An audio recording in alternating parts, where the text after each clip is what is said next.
Әйел ерге ұсынып адаласын. Ер әйелді бағым деп бағаласын. Отбасы мықты болса, отан мықты. Аралап жүрген сөз ғой ел арасын. Әр ошақтың түтіні түзу шықса, бақытты байтақ отан бар алашым. Шалқар радиосының эфирінде өнегелі отбасы хабары.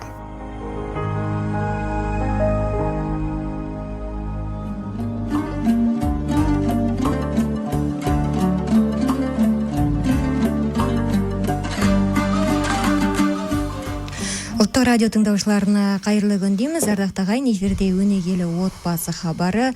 Сәрсенбінің сәтті күнінде сіздермен әуе толқында қауышып отырғанымызға қуаныштымыз. Ардақтағы ағайын, бүгінгі өнегелі отбасы хабарының тақырыбы әйел алдайды, жар жарылқайды. Ал студиямыздың қонағы филология ғылымдарының кандидаты, байтанушы ғалым Омар Жәлел мырза. Аға, студиямызға қош келдіңіз. Қош көрдік. Омар аға, жалпы әйел алдайды, жар жарылқайды деген тақырыптағы хабарымыздың анонсын жариялаған кезде көп қыз келіншектерде бір сұрақ туындады. Неге әйел алдайды дейді. Мен ойлаймын, бұның негізгі түпкі мағынасы мына әйел мен жар ұғымының этимологиясында жатыр деп ойлаймын. Дұрыс айтасыз. Енді осы сауалға жауап берсең. Жақсы. Жалпы бұл қанатты сөзді мен қазақтың белгілі ақыны Тыныштықбек Әбдікәкімұлының «Қассақан қылмас» деген кітабынан алдым. Сонда жас кезінде әкесі үнемі айтып отырады екен: балам, әйел алдайды, жар жарылқайды. Өзіңе жар таңдаған кезде абай боларсың. Кез келген әйел жар бола алмайды. Жар болуға лайықты ғана әйелдер қапы кетпейсін деп үнемі ескертіп отырады екен. Содан осы сөз маған ұнап қалды. Кейіннен мен оны тексере бастадым. Бұл тек қана сөз ретінде болды да, енді бұл сөздің тереңіне бойлау міндет тұрды алдымда. Бұның тереңін мен Мәшһүр Жүсіп Көпейұлының «Ібліс шайтанның хикаясы» деген поэмасын таптым. Сонда Алла тағала Абул Харис деген жынды жаратты дейді. Ол кейіннен Ғазазіл деп періштелердің имамына айналды дейді. Одан кейін имам болып жүріп, Алланың қарғысын сұрайды адамды мойындамағаннан кейін. Сол кезде сол Абул Харис деген бұрынғы жын, қазіргі Ғазазіл деген періштелердің имамы Алла тағаладан айтады: "Менің періштелік хақымды бер" деп сұрайды. Сонда айтады: "Мұсылмандарға Құран бердім, менің Құраным не болады?" дегенде, жиын тойда айтылған жеңіл өлеңдер сенің Құраның болады деп айтты дейді. Іблиске айналған шайтанға. "Мұсылмандарға жай бердің, менің жайым не болады?" деген, сенің жайың монша болады деп айтты дейді. Енді мұсылмандарға халал тамақ бердің, менің тамағым не болады дегенде, сенің тамағың бисмилля ішкен әрбір ас сенің тамағың болады деп айтты дейді. Жаңағы Іблис шайтанның қабағы жазылмай қойды дейді. Жоқ, сен берсең толық бер хақымды. Маған енді еркек адамды қолға түсіретін, үзілмейтін тұзақ бер деп айтты дейді. Сонда айтты Алла: "Жақсы берейін, мен саған әйелдердің еркін саған бердім" деп айтты дейді. Сонда Іблис шайтанның қабағы сәл жазылды, бірақ толық жазылмады дейді. Сонда айтты дейді: "Анау-мынау ұсқынсыз әйелге мойын бұрмайтын еркектер болады, берсең толық бер хақым" дегенде, "Жақсы, онда әйелдердің ажар көркінің еркінді саған бердім" дегенде, Іблистің қабағы жазылып сала берді дейді. Сонда Мәшһүр Жүсіп атамыз айтады: "Сондықтан қандай иманды еркек болмасын, сұлу әйелді көргенде иманы толқып кетпейтін еркек болмайды" деп айтты дейді. Міне осыдан кеп біз мындай бір қорытындыға келдік. Сонда ол көбінесе сол әйел алдайды деген кезде, сол әйел ол алдаймын деп алдамайды екен. Негізі еркін шайтанға беріп қойғаннан кейін, сол әйел арқылы шайтанның программасы жүзеге асып отырады екен ғой.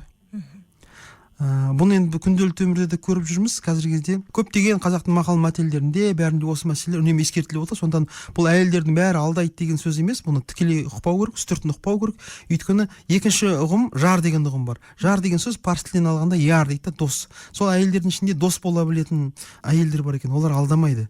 Олар еркекті жарылқайды екен. Сонда Алла тағала өзі жұмақтан қуған кезде бір-біріңе қас болып жерге түсіңдер дегенде, еркек адам ата Хауаны және шайтан бірге түскен екен. Сондан егер әйел адам шайтанмен дос болса, ол шайтанның программасын жүзеге асырады. Еркек пен әйелдің арасында шайтан тұрады.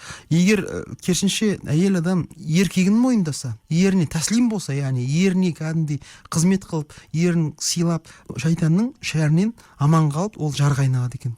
Сондан Мәшһүр Жүсіп атамыз айтады: "Ер адамға берілген несібелердің ішіндегі ең үлкені" дейді, "ол иманды әйел" дейді. "Одан артық несібе болмайды" дейді. Тағы бір хадис айтады: "Иманды әйел ер адамның иманының жартысы" дейді. Сонда қарап отырсаңыздар, бұл жерде иманды әйелді таңдау туралы мәселе көтеріліп отыр да, яғни жар таңдау мәселесі. Сондан біз әйел ана деп айтамыз, әйел дейміз, ол үй ішінің көркі деп атаймыз, бірақ соның барлығы дос деген сөзге сыяды екен. Сол шын мәнінде Алла тағала өзі Хауананы жаратқан кезде адам атаға дос болсын деп, яғни серік болсын, көмекші болсын деп жаратқан екен. Негізі әйелдің жаратылыс мақсаты сонда екен. Енді жақсы жардың қандай сипаттары болады? Дос болады, содан кейін тағы қандай бірнеше сипатын атар едіңіз? Жалпы мынау жар таңдағанда, мынау негізінен сыртқы сұлулық. Сыртқы сұлулық бұл негізі шайтанның еркінде. Сонда Мұхтар Шаханов айтады ғой, қайырлатқан талай ердің кемесін, саяз көлге шашылмағай шұғылаң, тереңдігі жоқ әйелдің қорқу керек сыртқы сұлулығынан дейді. Қай кезде де сұлулықтың жолы мұз, әйел біздің тағдырымыз болған соң белгілі ғой, бағымыз не сорымыз. Қас сұлулық әлсіздердің қызғанышын маздатқан, ал қызғаныш құрды деп кім айтады асқақпан. Бір әйелге бола ел мен ел жауласып жер жастанған боздақтар. Оған көбі анау төбе томпиған, анау шыңдар құлақтары қалқиған, сан ұрпаққа тұлға болған ақындар бір әйелдің намысын жан қиған дейді. Сонда мынау сұлулық деген ол шайтанның программасымен жүзеге асатын, еркекті жаңағыдай иманнан тайдыратын өте қуатты құрал. Сондан Достоевский айтады, красота разрушительна дейді. Яғни сыртқы сұлулықты айтып отыр. Ал тағы бір сөзі бар, красота спасет мир дейді. Яғни сұлулық әлемді құтқарады. Ол қандай? Ол ішкі сұлулықты айтып отыр да. Сонда Абай атамыз айтады, біреуді көркі бар деп жақсы көрме, лапылдақ көрсе қыздар нәпсі керме, әйел жақсы болмайды көркіменен, мінезіне көз жетпей көңіл берме дейді. Міне сондықтан қазіргі кездегі басты проблема, көбі әрине сұлулықты біз жақсы көреміз, сұлулықты азаматтың баласы бүкіл жақсы көреді. Қадыр Мырзалиевтің айтқаны бар, сұлу әйелді көргенде ақылды әйелді аяймын деп. Немесе Қадыр Мырзалиев айтады, сөз тұрғанда дару деген дару ма, сөз тұрғанда қару деген қару ма, сиықсыздау болғанмен сондықтан сұлусың деп айттым талай аруға. Сонда айтады, шындық болып жанса жұлдыз төбемде, өтіріктің шылымымен шеген бе? Әйелдерге әдемісің демесең селт етпейді ақылсың дегенге дейді. Сонда ол әйел адамның негізгі сол әйел адам әрине әр әйел өзін сұлу сезінеді. Сондан жаңағы еркектердің де негізгі бірінші ол сұлулыққа көз түсетіні рас. Бірақ шын мәніндегі қазақ айтады ғой, сұлу емес сүйген сұлу дейді. Сонда мынау ол өмір жолы, ұзақ жол. Жолдас деп атайды. Жол деген не? Біз Алланың жолындамыз. Яғни мына дүние ол жай ғана жол емес, фәни дүниенің жолы. Бұл Алланың жолына апаратын негізгі жол. Сондан хадис бар, адүние мазрагатул ахирет. Бұл дүние ахиреттің егіні дейді. Сондан ахиреттік Алланың алдына барған кезде абыройынан айырылмау үшін иманың толық болсын, сен иманды әйел таңдауың керек. Сол иманды әйел сенің иманның жартысы, және ахиретке барғанда егер сенің әйелің иманды болса, әйел де ол ерінің разылығымен жұмаққа кіреді екен. Сондықтан бұл оңай шаруа емес, әйел таңдау деген, жар таңдау деген. Сондықтан біздің бабаларымыз бұны жастарға сеніп тапсырмай, ол ер жетсе, қыз бой жетсе, ақсақалдар атқа мінеді екен. Қыз көру деген дәстүр болған бұрын. Сонда мынау ақсақалдар серт беріп шығады екен. Ол кезде жол қатынасы қиын, жол апатына әртүрлі неше түрлі күтпеген жағдайға ұшырап кеттім. Сонда ақсақалдар айтады екен, кемтігімді толтыратын, өшкенімді жандыратын, тұқымды асылдандыратын не жақсы келін таңдап әкелемін, не мен осы кеткен деп серт беріп атқа қонады екен. Өйткені шын мәніндегі тұқымды жақсартатын ол жақсы әйел. Өйткені қазір генеттер айтып отыр, жалпы ер баланың бойындағы 80% қасиет анадан, әйел анадан өтеді екен дейді. 20% ер адамнан өтеді екен. Ал қыз балаға қайдан өтеді дегенде оған әкесінен беріледі екен. Сонда қазақ баяғыда айтқан үйдің жақсы ағашынан, жігіттің жақсы нағашынан деп отыр да.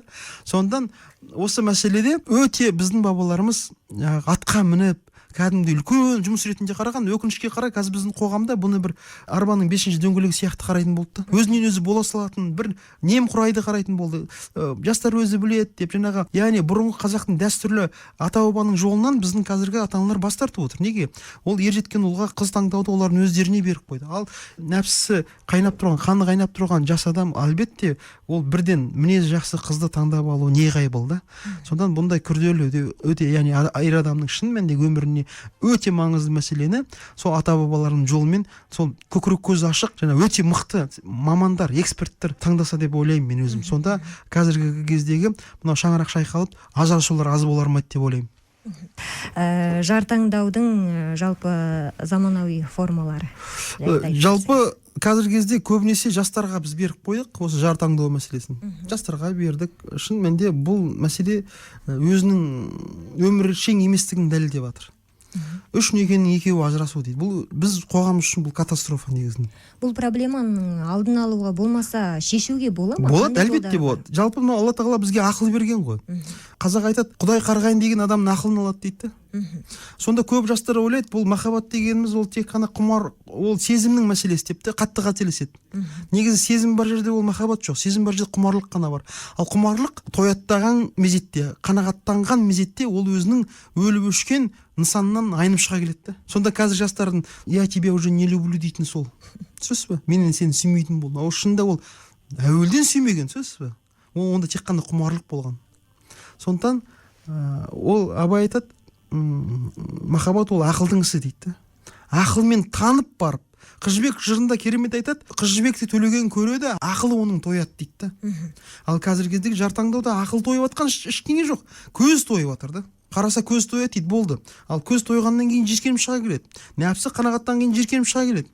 Сондықтан қазіргі кезде сол нәпсінің табиғатын білген бабаларымыз бұл істі нәпсісі сөнген, қаны суыған, өмірлік тәжірибесі өте мол, тәжірибелі ақсақалдарға тапсырған.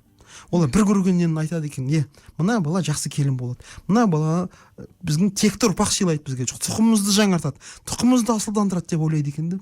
Қазіргі кездегі ата-аналарда тұқымды жаңарту деген ұғымдар жоқ, сөз бе? Қазіргі ата-аналарда баласы оның фактін алдына қойып жатыр. Мен үйленемін дейді, болды. Содан ата-ананың екі аяғын бір етке тығады. Ол ата-ана бейшара құдасының кім екенін білмейді, қыздың шешесінің кім екенін білмейді. Біз бағдарламамызды әрі қарай жалғастырамыз. Омар аға, бізге хабарласқан тыңдаушы бар екен, әуе толқынына қосайық. Содан кейін сөзімізді әрі қарай жалғастырамыз. Сәлеметсіз бе?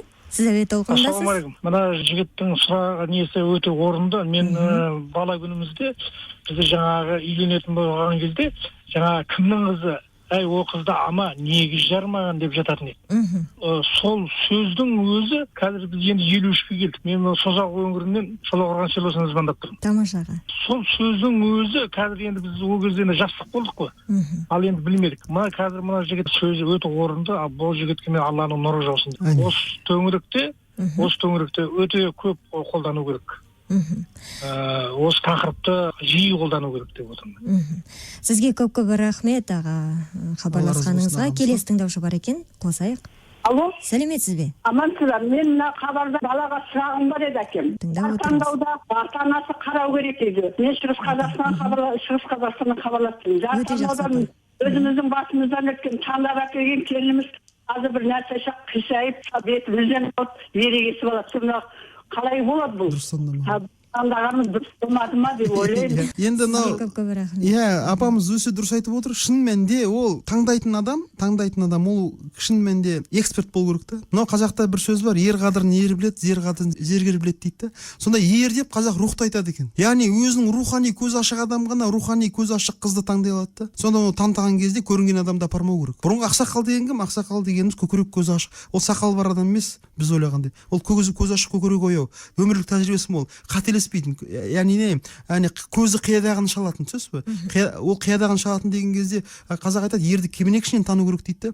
Сол қыздың жаңағы бұралып тұрған, толқысып тұрған қыздың ішінен, мынау денесінің ішінен оның асыл жаратылысын тани алатын адам керек. Сонда қазақ айтқан ғой, жар таңдаған кезде кәрі адамды апар, қыз таңдаған кезде, ат таңдаған кезде жас адамды апар дейді. Неге? Өйткені жас адамды апарсан, ол армақ ат таңдайды да, қаны қызып тұрған өз сияқты. Кәрі адамды апарсан, мәстек таңдайды. Неге? Өйткені кәрі адамға ол жайлы, шобыр, жаңағыдай шабан ат керек те. Сонда қазақ баяғыда айтып кеткен, сондан егер оның келіңіз ондай болып шықса, онда таңдаған адамның кінәсі ол.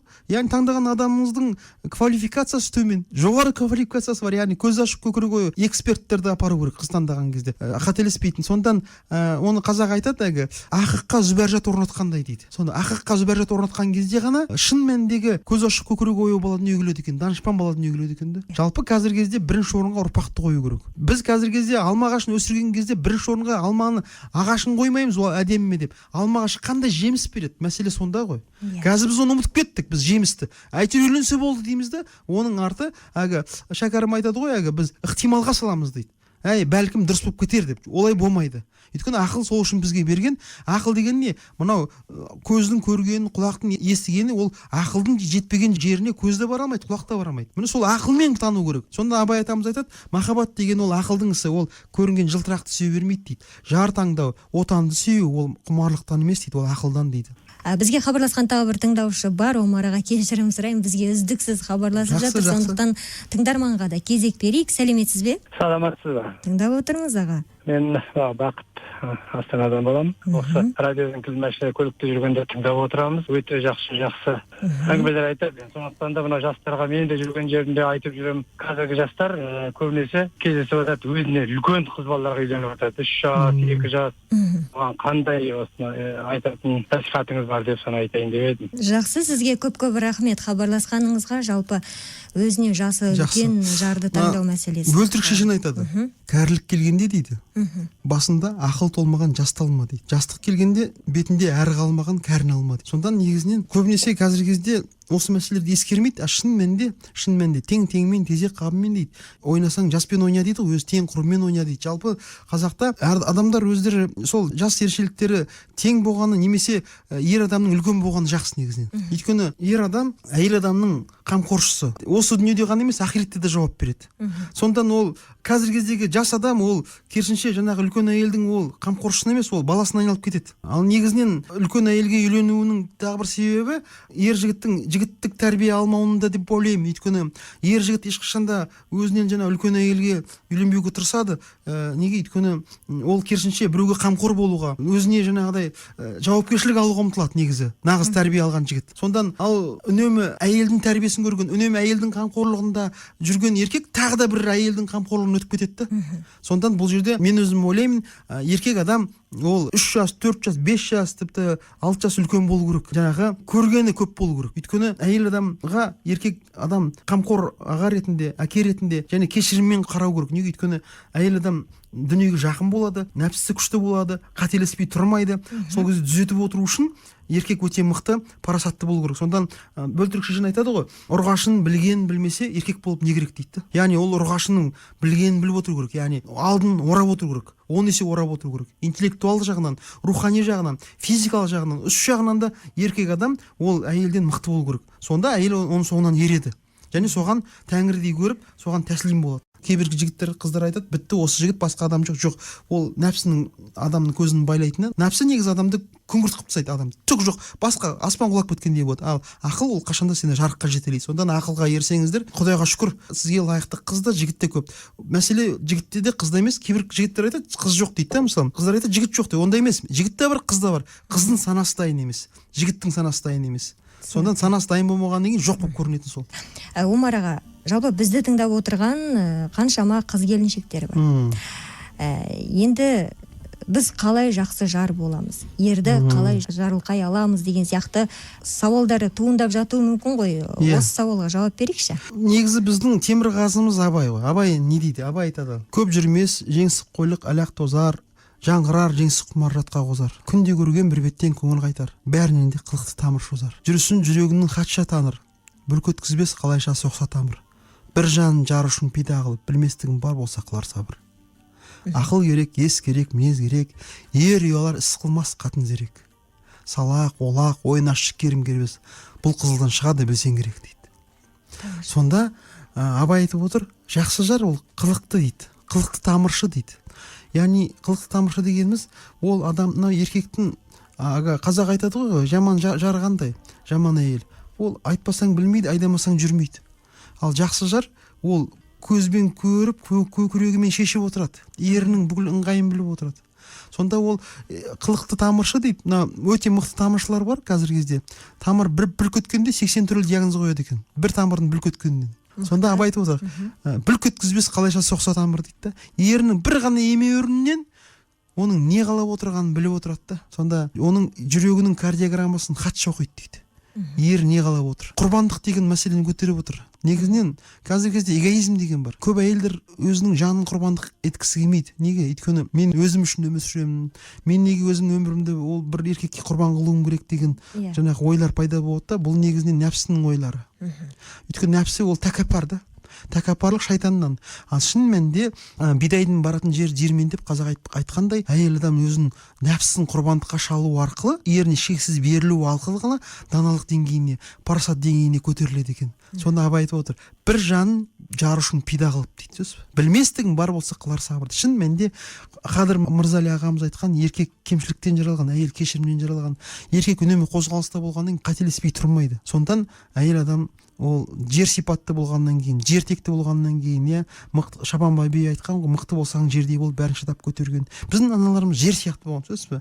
Сонда қазақта айтады, әйел байға шықпайды, босағаға шығады дейді. Неге? Босаға ол статика, ол қозғалмайтын беріктік, босағаң берік болсын деп біз тілек айтамыз, иә. Әйел босағаға шығады тұрмысқа, сөзсіз бе? Сонда ер адам ол қателесіп ат айналып қазығын табады дегенде ол басын тауға да тасқа соғып, ол қатесін түсініп қайтып келеді. Сол кезде босағаны берік қылып ұстап алатын әйел отыру керек қой. Кешіре білу керек. Неге? Өйткені шын мәнінде қазір біздің аналарымыз кешіре білмегенде қазіргі бізді отырмас еді осы жерде сайрап, сөзсіз бе? Сіз де отырмас едіңіз, сөзсіз бе? Өйткені идеалды еркек деген өмірде болмайды. Ол бірте-бірте болады, сөзсіз. Өмірдің бүкіл таяғын жеп, ыстығын суығын көріп, қазақ айтады ғой, ашы мен тұщын татқан білет дейді. Соның бәріне шыдап беретін жер текті аналарымызға Алла разы болсын. Бізге хабарласқан тыңдаушы бар екен, сол кісілерді тыңдайықшы. Сәлеметсіз бе? Алло, саламатсыз. Сауалыңыз бар ма? Тыңдап отырмыз. Сауалым бар. Мен Қарағандыдан хабарласып тұрмын. Аты жөнім Айымторы Абдина. Менің Омар ағама қоятын сауалым, ол кісі өзі 2 ұл тәрбиелеп отыр. Мысалы, балалары жетіліп қалды. Қазір жар таңдауда қандай жұмыс жасап жүр? Келін таңдауда. Сізге көп рахмет, Айымторы. Атыңыз қандай керемет дейсіз ғой. Айымторы қарындасымыз керемет сұрақ қойып отыр. Қазір біз ұлдарымызға айттық. Олар кішкентай кезінен құлақтарына құйып қойдық. Саған жарды өзіміз таңдап береміз деп. Олар оған келісіп отыр. Біздің шарттарымызға. Сондан біз қазір сол жар іздеп жатырмыз. Қазақ айтады, құдаң құрдасындай болсын, құдағың сырласындай болсын дейді. Сондан бұндай қазір өте көп, қазір бізде қазақылыққа оралып жатқан адамдар. Сондан әлбетте ол құда 1000 жылдық, күйеу 100 жылдық дейді. Сол 1000 жылдық болатын құдаларды өзің таңдағаның абзал деп ойлаймын. Әрине сәттілік дейміз, ұлдарыңыз бақытты болсын деген тілегіміз бар. Біз бағдарламамызды ары қарай жалғастырсақ, мына жерде мынадай сұрақ бар. Қазір ер азаматтар да, жалпы қыздар да 30 жасқа келгенше үйленбей тұрмыс құрмай жүре береді. Бұл мәселе жайындағы сіздің ойыңызды білгіміз келеді. Қалай ойлайсыз, бұл неден туындап жатқан мәселе? Бұны Машһүр Жүсіп атамыз айтады, бұл бедеулік дейді, белсіздік дейді. Белсіздік деген кезде Машһүр Жүсіптің ана Каф пен Нон деген поэмасында айтады, қазақтың ойын сауығы тоқтады дейді. Негізі ойын сауық дегеніміз өмірді шығармашылықпен өмір сүру. Жаңағыдай шығармашылықтың негізгі шыңы ол ғашықтық, ол теңін тауып қосылу. 30 күн ойын, 40 күн тойын деген кезде сол қазақтар бұрын сөзін теңін табатын, сол 30 күн ойын. Ойын деген шығармашылық деген сөз. Сол тоқтады дейді негізі. Неге? Өйткені қазақтың ұрғашысында еркегінде көзі дүниеге ауып кетті дейді. Енді қазақтың дейді ұрғашыда еркегі де белсіз дейді. Сонда белсіз деген не деген сөзді? Бұл мынау өмірді туындата алмай отыр дейді, шығармашылықпен. Неге? Көңілі дүниеге ауып кеткен адамның шығармашылық тоқтап қалады екен. Яғни өмірді ғашық бола білу, ойын ретінде қабылдау, ойын деген спектакль, шығармашылық тоқтап. Сонда қазіргі кезде көп адамдар шынында да неге бедеу, неге белсіз? Өйткені көздері дүниеге тұнып кеткен да. Сондықтан қазақ айтады, өлімнен басқаның бәрі ерте болған жақсы дейді. Бәрі сол малдың соңында жүр. Мал тапсақ дейді. Әлбетте мал жақсы, бірақ қазақ данышпан айтқан ғой, бас екеу болмай, мал екеу болмайды дейді. Қазақ айтады, қарыз алды, қатын ал, қатының қалар қасыңда дейді. Яғни ол мал келеді, ағылшындар дейді, laughing cottage дейді. Яғни лашықта да бақытты өмір сүруге болады дейді. Лашықта, сөзсіз бе? Кейбір адамдар айтады, үйіміз жоқ, айырылысып кеттік, қазанымыз жоқ, айырылысып кеттік, қасығымыз жоқ, айырылысып кеттік дейді. Яғни егер ол қасық жоқ болып айырылысып кетсе, олардың арасында жаңағыдай махаббаттың қаншалықты берік болғандығы, махаббат жоқ деп айтуға болады да, егер ол бір қасық үшін айырылысып кететін болса. Сонда біздің ата-бабаларымыз сонда қандай қиын қыстау заман болса да той жасайтын тышқақ лә болмаған жағдайларда тауық сойып той жасап бақытты ғұмыр кешіп 10-15 бала дүниеге келген аналарымыз бар. Ішсе тамаққа жарамай, кисе киімге жарамай болса да еріне адал болып, ері әйеліне адал болып өскен біздің ата-бабаларымыз бар. Сонда соларға үлгі тұтуымыз керек. Сонда материалдық дүниені неге тықпаламау керек бірінші орынға. Бұл мал келеді ол. Ең бастысы екі асыл қосылу керек. Берік неке байлану керек. Құдайдың алдында қорқу керек, еркекті әйелді. Осы міндет алғаннан кейін. Сосын Алла тағала Бұхар жауап айтады ғой, Құдайыңа құл болсаң, шын жаратқан ұл болсаң, Тәңір өзі берер несіпті дейді. Құдай береді саған. Асықпа. Ол 1 килограмм ет жемей, 0,5 килограмм жесең де өлмейсің негізі. Сондықтан ол қанағат қарын тойдырады, қанағатсыздық жалғызатын сойдырады дейді. Негізі дүниемен өлшеуге болмайды. Сонда қазақ айтады ғой, Махамбетте бар, жамандарға қарасам, малын көрер жанындай дейді.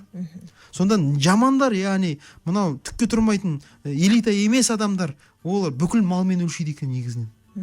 Ал шын мәнінде қазақ ол мал, ол жан үшін ғана, жаным арым садағасы деген. Сондықтан екі арлы адам қосылса, ол мал келеді деп ойлаймын. Сізге көп рахмет, Омар аға, осылай келіп, уақытыңызды бөліп, сұхбатымызға қатысқаныңыз үшін. Жалпы бүгінгі бағдарламамызды тақырыбын бір оймен түйіндесек, бүгінгі тақырыпта ерекше әйел алдайды, жар жарылқайды деп аталады. Сондықтан қорытындыласақ бағдарламамызды. Қорытындылайтын болсақ, мынау негізінен Төле би бабамыз айтқан, қанша сұлу болса да қойның алма арсызды дейді. Сонда мынау бабаларымыз мықты болғаны аруды алуға ұмтылған. Ару деген сөз таза деген сөз. Арулап қойды дейді мәйітті мысалы, иә. Сонда Шалгиз бабамыз айтады ғой, алғаным ару болмаса алдым алып сүймеуін дейді. Немесе Бақтанберді бабамыз айтады, жылқыдан асқан мал бар ма, арудан асқан жар бар ма? Екі жаман қосылса, күнде жанжал, күнде шу, ұяларлық ар бар ма дейді.